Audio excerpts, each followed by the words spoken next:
Welcome to the Yamaha MT8X multi-track cassette recorder. Now, this is going to be a little tutorial on how exactly you get this working.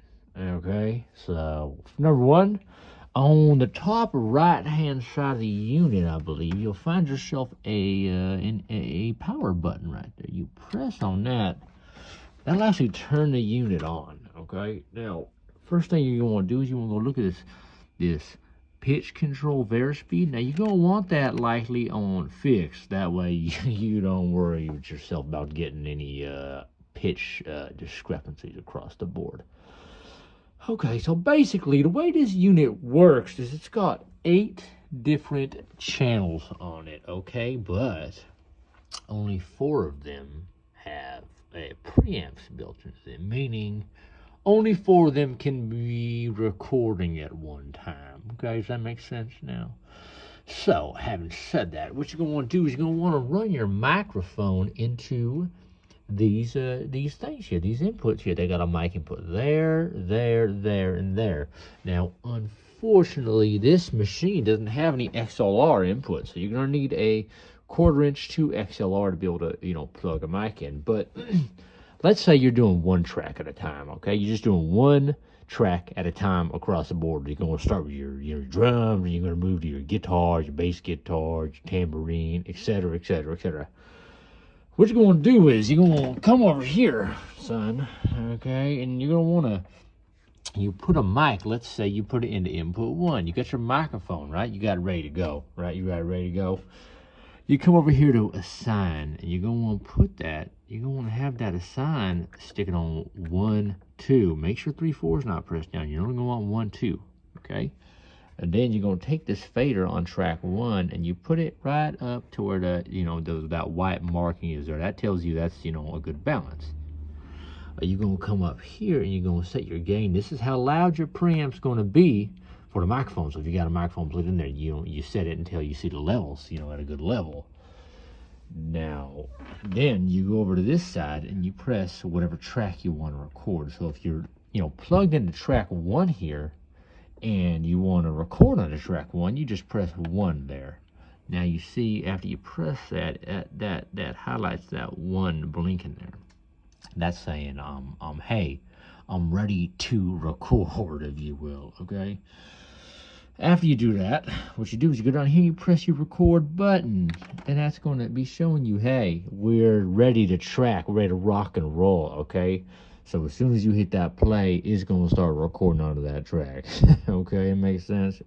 All right, so after that happens, you're basically just going to hit play, and it's going to start recording onto that track. But be certain, if you're on track 1, for example, you need to have this pan knob all the way to odd. And what that means, odd, is the odd track. So if you're on tracks 1, 3, 5, or 7, those are all odd numbers. And since it's cassette tape, it's going to only record on one side of the tape. So you're going to want to record when you're recording on an odd track number, such as track 1, on that side.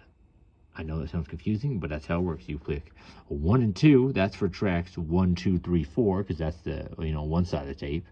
And then 3, 4 goes to 5, 6, 7, 8. So basically, if you're on tracks 1, 2, 3, 4 that you're recording on, you press this in, and depending on if it's an odd number or an even number that you're tracking to, 1 or 3 being odd and tracks 2 and 4 being even, you pan accordingly. So, like I said, you plug a mic into track 1, you get it ready there, you set it to 1, 2 if you're on tracks 1 through 4, because that's, the first 4 tracks of the cassette. You go over here, you punch up the number you want, okay? You press it, highlights it, and you're ready to go. Now, let's say you want to track on, you recorded track 1 already, it's good. Now you want to, do another track on track 2. You can stay plugged in here on track 1. You can stay right there. All you got to do is you press 2 there, highlights 2, and then as I said earlier, you pan it all the way to even now. That's telling you, hey, we're not going to record over track 1. We're going to record on track 2, which is an even number. And then when you monitor, though, you're going to have to turn up this area. See, these things, that's telling you this is your playback from tape. You're going to listen, you're going to monitor through your old tracks you recorded through there. So you press that up and you hit play and you hear that track playing and you record, okay? Then when that's done, you go to track 3. Let's say 1 and 2 are good. Now you listen back to tracks 1 and 2 there. You just take this and you go back to odd, okay? Because it's an odd number you're recording on, and you hit 3. It's going to highlight 3, and you can record there. When that's done, you turn that up so you can listen to it, okay? And then you're going to go back over here, and you're going to pan to even, because you're going to go back on track 4. And then you record there. And then when those are all done, here's where it gets tricky, son, okay? You're going to take this off, and you're going to go to assign 3, 4 now. Have that plugged in only, because, now the reason you do that is because tracks 5, 6, 7, 8 are going to be assigned to the 3, 4 output here. I know that doesn't make sense, but just imagine that's how it works. This is the other side. So now, same idea. You want track 5? Yeah, you click track 5 there. You're still plugged into 1. You just pan it back to odd, because 5 is an odd number, you see. You record there. That does good. You turn it back up. You know, you want to record a track 6. You pan over, even, because that's track. You know, 6 is even number. You go over here. You click 6 on the thing, 6 pops up, you record there, you turn it up. When you want to listen back to it, you go back to odd, because now you're on track 7, which is an odd number.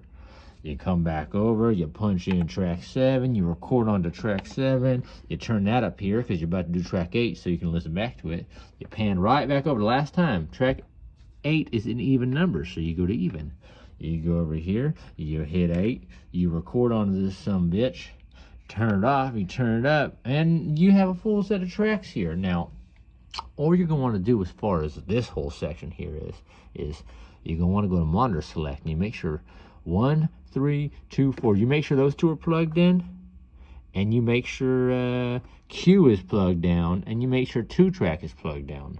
You're also going to want to make sure this, and this are always turned up. You always want them turned up, because that's basically just getting the volume from these to go to these, so you can hear it, okay? And then lastly, when you're listening back through headphones, you're going to use the monitor Q, okay? You just turn that up.